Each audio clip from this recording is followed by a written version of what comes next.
Hello everyone and welcome back to Painting with Martin. Today we're back with the Catapult Feud series, and we're going to paint the last miniature in that series, and it's the other girl. And the other girl has this color underneath, very bland and not nice looking. So I've taken the liberty to prime her using the Surface Primer German Panzer Grey, because she's dark colored according to the card art. So this is what it looks like when it's all primed and ready. So what we're going to do here is, it's a fairly simple miniature and doesn't have that many colors. So we're going to paint in a series of steps. We're going to start with the base colors, then we're going to give it a little bit of a wash, and then we're going to go for the highlight and finishing touches.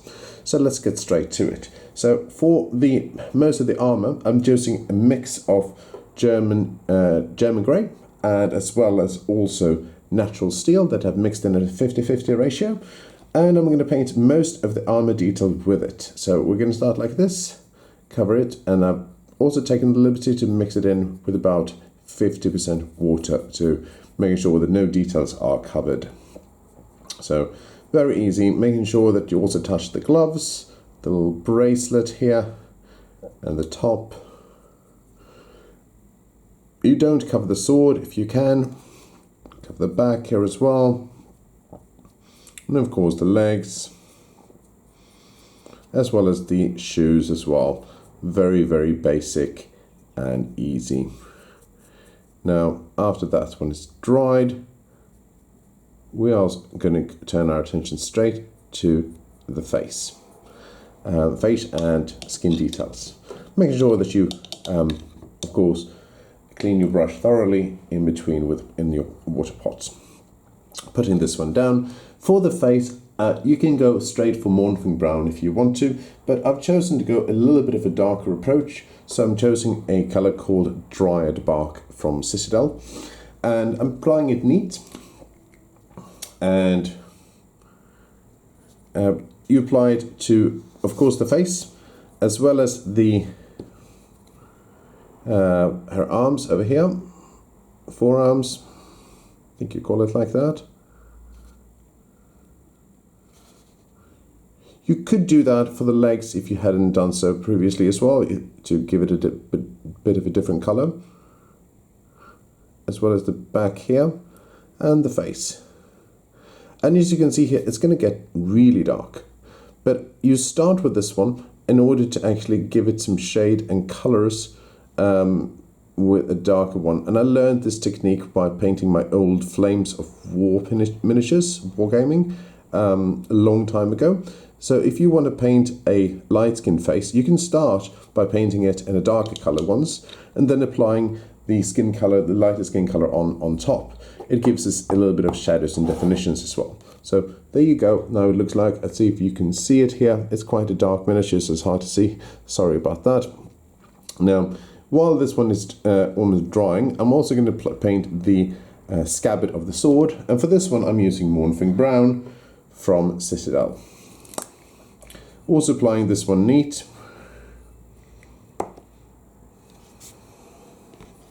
Making sure that I don't touch the kind of like end of the scabbard here, as well as the middle, because those are made out of metal. Turning it around like this, and the back of the side here. If you want to, you could possibly paint her gloves in this color as well, but I've chosen to give her gloves kind of like the metal appearance as well, and it's also just a little bit easier, making sure that you get the sides here as well. So easy done. And the last thing here for the base colors is to paint the hair, in which I've chosen to paint it pure black. I'm using matte black from Armor Painter, but Abaddon black or simply pure black from Citadel or Vallejo is going to be quite okay as well. Applying it neat, picking her up like this, and applying it, making sure that I try not to touch the face.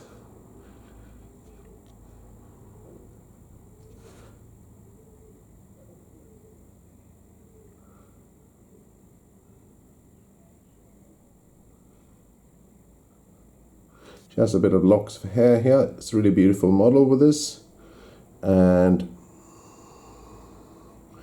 that's how it's going to go. Okay, while this one is drying, I've taken the liberty of actually, see over here, there are some more miniatures here waiting to be painted, and I've pre-painted them so we can go straight to the next step.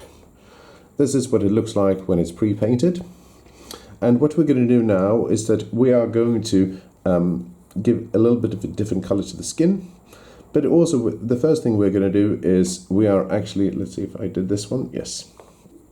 Yeah, we're going to dry brush the armor, and we're using the same armor color we used before, which was this one, of course, Natural Steel. So you take some of it close in this paint pot, and I'm going to put this one into my palette,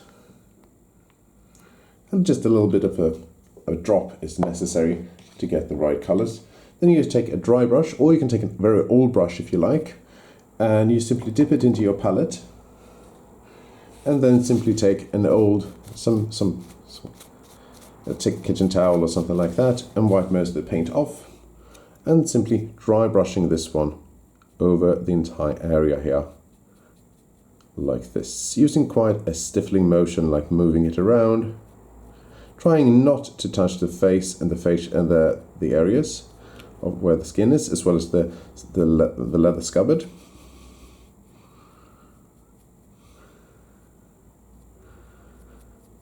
And something like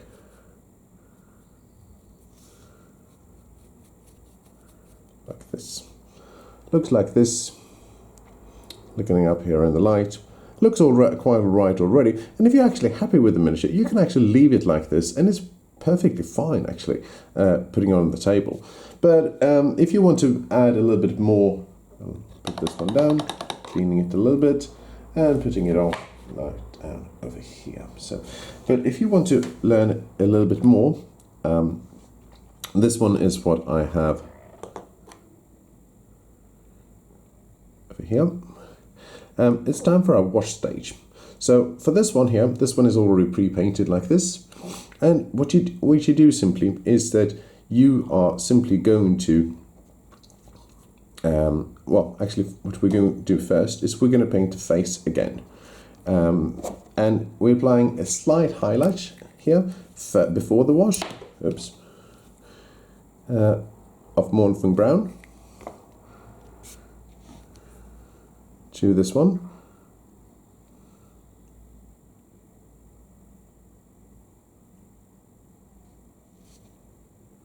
Making sure that the color of the face really comes out here after you apply the Dryad bark. You can keep the Dryad bark in the back of the neck if you want to, because the sun doesn't really shine there.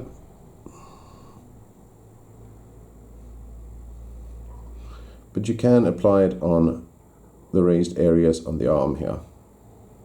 And if you accidentally touch the armor, no problem, you can fix that later on as well. As I said, I did that here. That's not a problem. It happens. Like this. So it looks much, much better. Making sure you get all those details here. Something like this. Looks like this. And then, while this one is drying, you can now apply the wash. And for the wash, very, very simple. I'm going to apply a wash of Nuln Oil from Citadel. You can use black wash from Vallejo if you like as well. Give it a good shake before you start painting. And applying this one neat as it is across the entire metal parts of the miniature, making sure you really let it like sink into those crevices and like those, and not pool in the raised areas. Very simple, like normal. If you follow this channel for a while, you know we don't pool the wash on the surface areas, and you can move it around with a wet damp brush if you feel it's pooling too much. Also make sure that you cover the hair here, shoulder pads.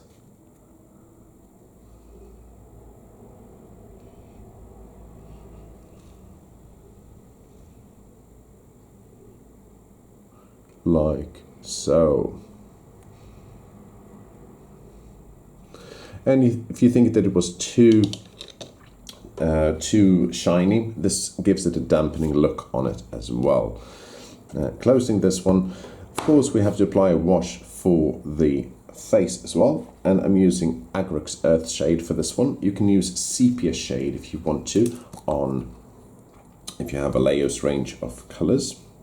And as you can see here, I'm not using any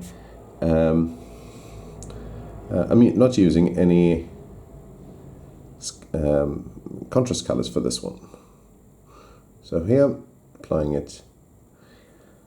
If it's too much, you can move it around with a wet brush, like I'm doing here.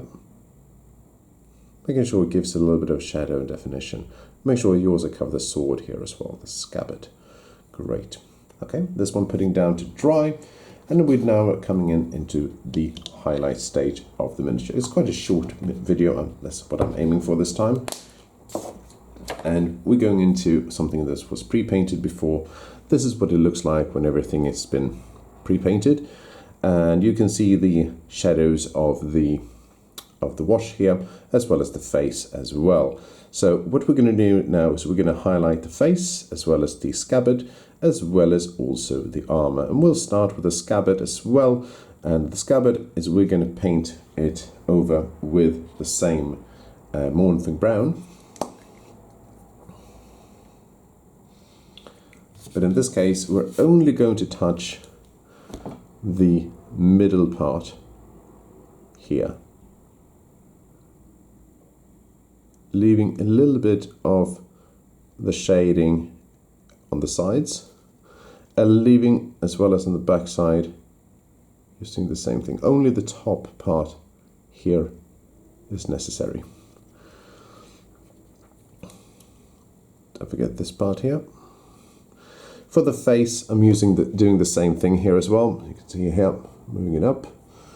For the face here, I'm using only on the cheeks here, as well as the nose, as moving it around the eyes. So some of the shading here is left in the recesses, as well as around the mouth. It's angling the miniature as you see fit. And I can also move down very, very close to the bristles of the miniature to give me maximum control of when I'm painting. Scores here, doing the same thing for the arms,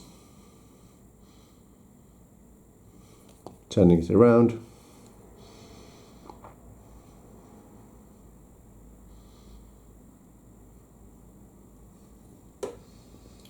Just like that. And while this one is drying, I'm going to turn my attention to the sword scabbard again.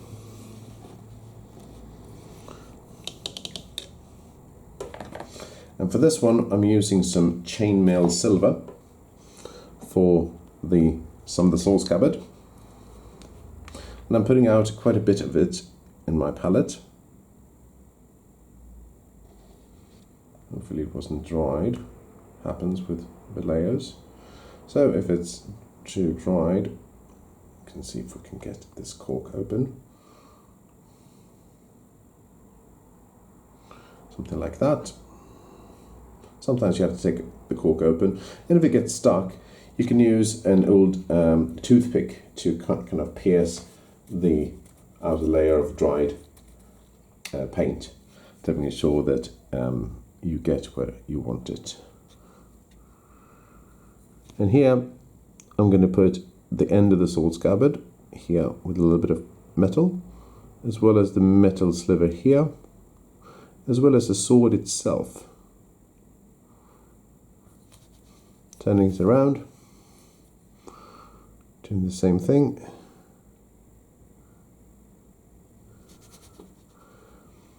Like that.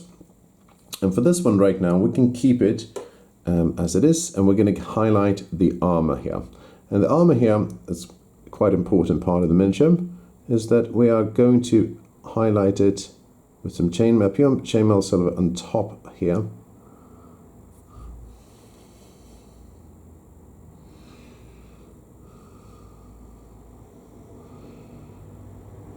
As well as the shoulder pads.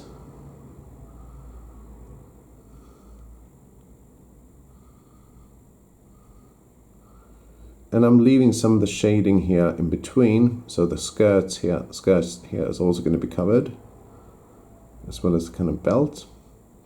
And to put the card art, this one is a little bit of a darker area here, so I'm leaving this one as it is. Instead, I'm painting over her kind of like knee guards here, as well as the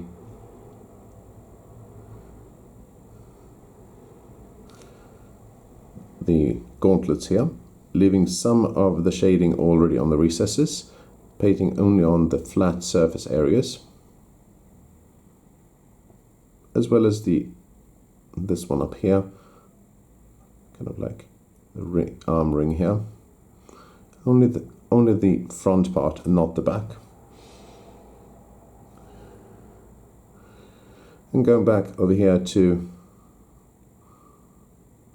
for another layer of this one of the plate here. You can do a little bit here on the raised areas here.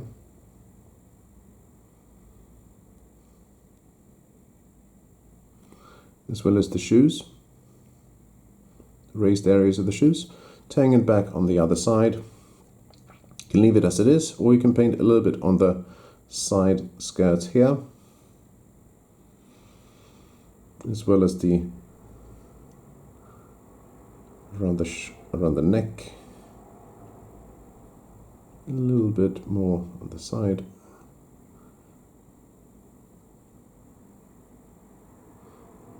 Something like this.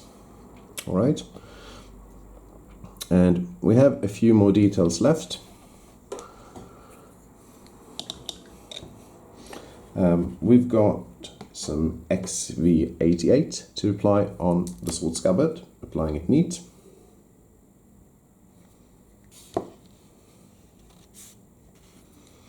And that's going to be on these parts here on the sword scabbard. Kind of like implying that there is a leather here. Very easy. There you go. And for the face, since it's really the focal point of the miniature, I'm going to use an extra highlight for the face. And for that, I'm using, you can add an extra quantity of white to the Mournfang brown if you want to.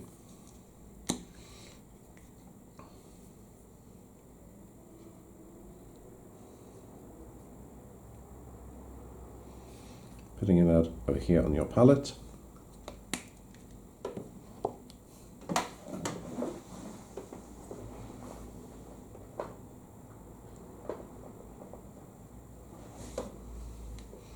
Some white over here.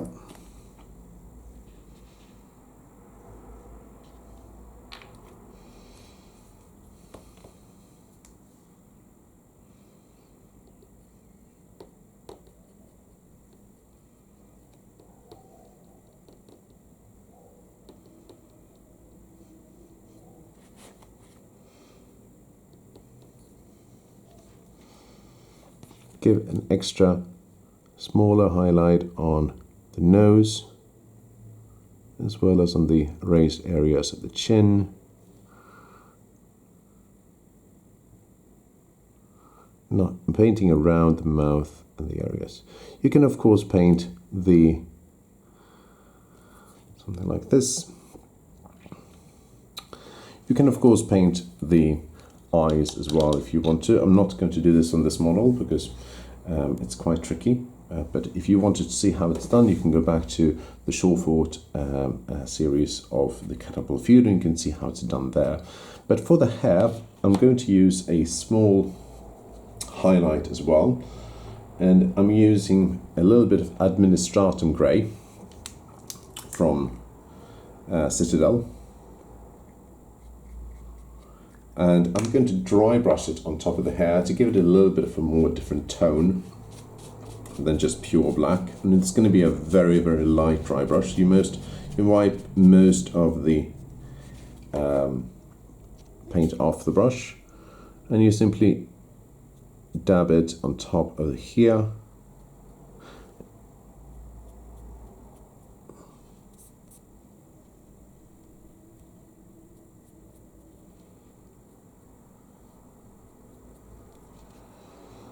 Something like this. If you think it's too much, you can actually cover it with a little bit of Nuln oil and dampen it down. And for the base, I'm going to cover it with some neutral grey. You can also use German grey if you want to. Perfectly fine. Or you can use a basing material of your choice.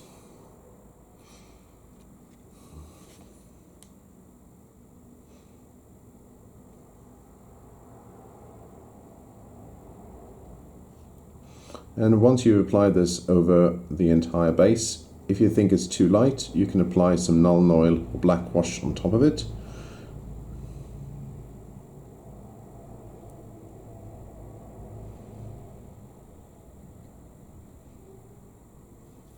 To darken the area as you see fit.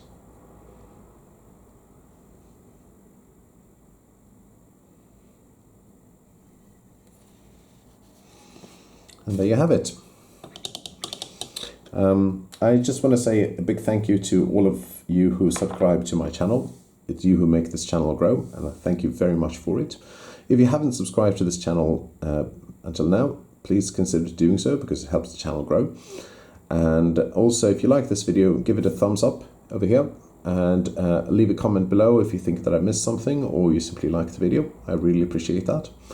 Until next time, we'll see what I will paint next. And please also go down and check out the link for where you can get this game from Vesuvius Media, who are kind enough to sponsor me with the miniatures for this game, as well as the game itself. But since this is from the Siege expansion, I don't have the Siege expansion here, I only have the base game. But you can add this one. The Siege expansion pretty much adds a ballista, which is really cool. Of course, these two factions, this faction and the previous faction of the Highland Girl that I painted before, as well as some more castle pieces and extra cards and stuff like that. It's a really cool expansion. I highly recommend that you check it out. So thank you very much for watching, and I'll see you next time.